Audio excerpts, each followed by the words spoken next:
Hello, and welcome to this valence counseling video on pornography.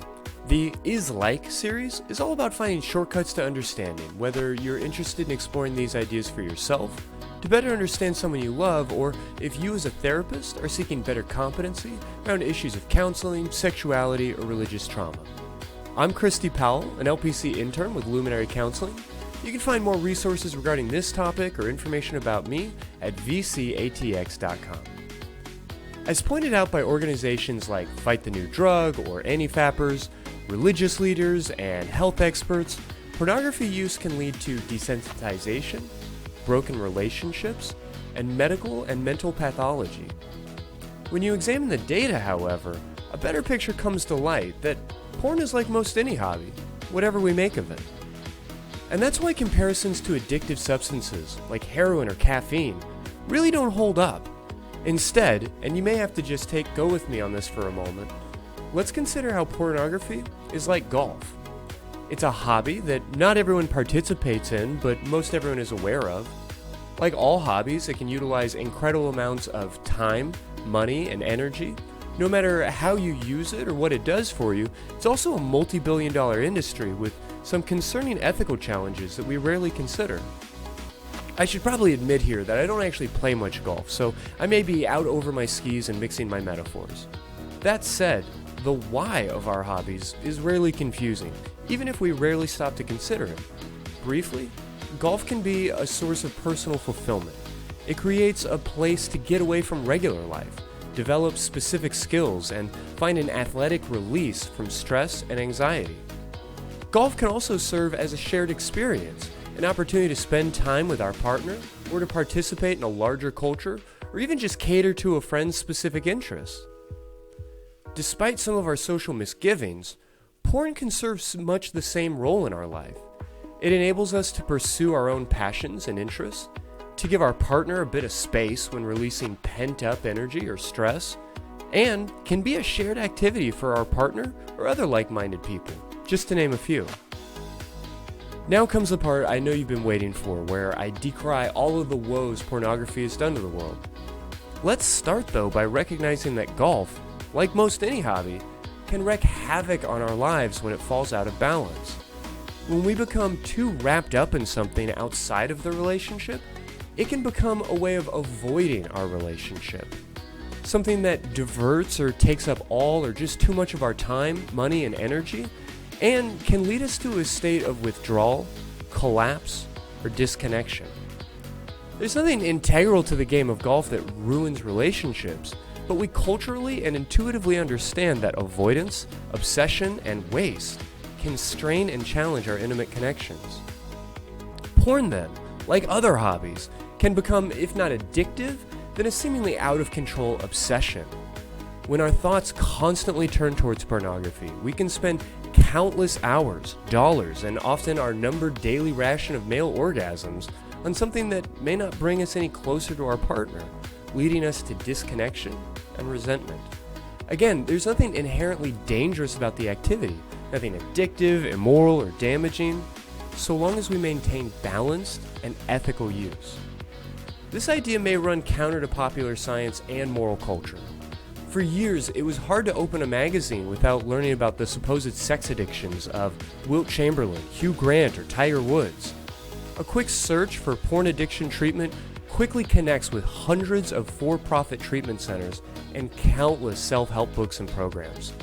This, despite the fact that experts in the scientific community have failed to identify a problem, let alone a treatment. You don't have to take my word for that. The American Association of Sexuality Educators, Counselors, and Therapists put together a statement sharp enough for me to want to read the whole thing. ASECT recognizes that people may experience significant physical, psychological, spiritual, and sexual health consequences related to their sexual urges, thoughts, or behaviors. ASECT recommends that its members utilize models that do not unduly pathologize consensual sexual behaviors. ASECT does not find sufficient empirical evidence to support the classification of sex addiction or porn addiction as a mental health disorder, and does not find the sexual addiction training and treatment methods and educational pedagogies to be adequately informed by accurate human sexuality knowledge. Therefore, it is the position of ASEC that linking problems related to sexual urges, thoughts, or behaviors to a porn sexual addiction process cannot be advanced by ASEC as a standard of practice for sexuality education delivery, counseling, or therapy.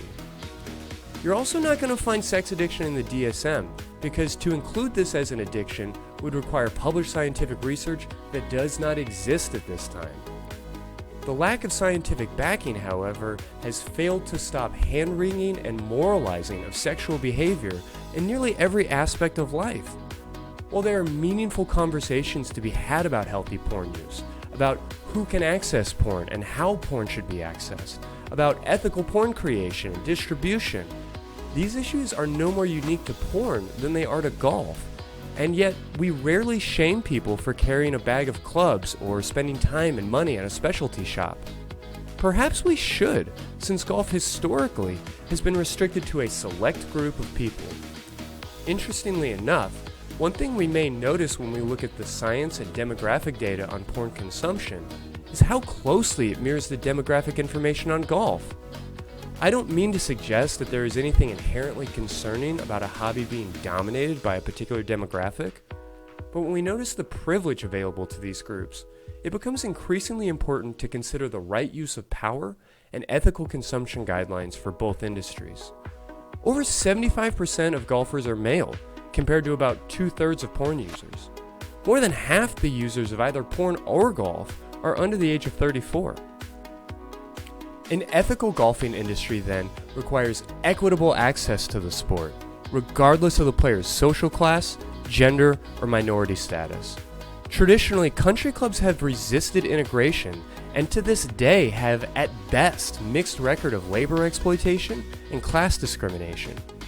In the future, a changing climate means the water usage and land development golf requires become an ever more exorbitant luxury.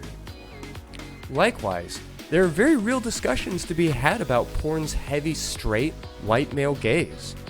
While independent performers are increasingly able to create an ever-broadening range of products for femme and queer consumers, the marketplace still heavily favors capitalists with deep pockets and exploitative practices. The porn industry also has a responsibility to protect the community, to consider the what and the how as it presents content, and who that content is presented to. This is definitely not an easy task, considering responsible community standards are tragically tangled in regressive and sex-negative hand-wringing and moral red tape. Ultimately, the comparison between golf and pornography is about the scope of our concern. People rarely pick it outside of country clubs, and while maybe they should, the idea that pornography is some sort of semi-legal opioid destroying the moral fabric of our society is one we should reject out of hand. So, whatever your hobby, be mindful of how it benefits your life, maintaining a sense of balance and intentionality while being aware of how our use and consumption can impact others. There are tons of video references and great resources on out-of-control sexual behavior and other topics on my website, valencecounseling.com, or in the description of the video. My name is Christy Powell. This has been a Valence Counseling video.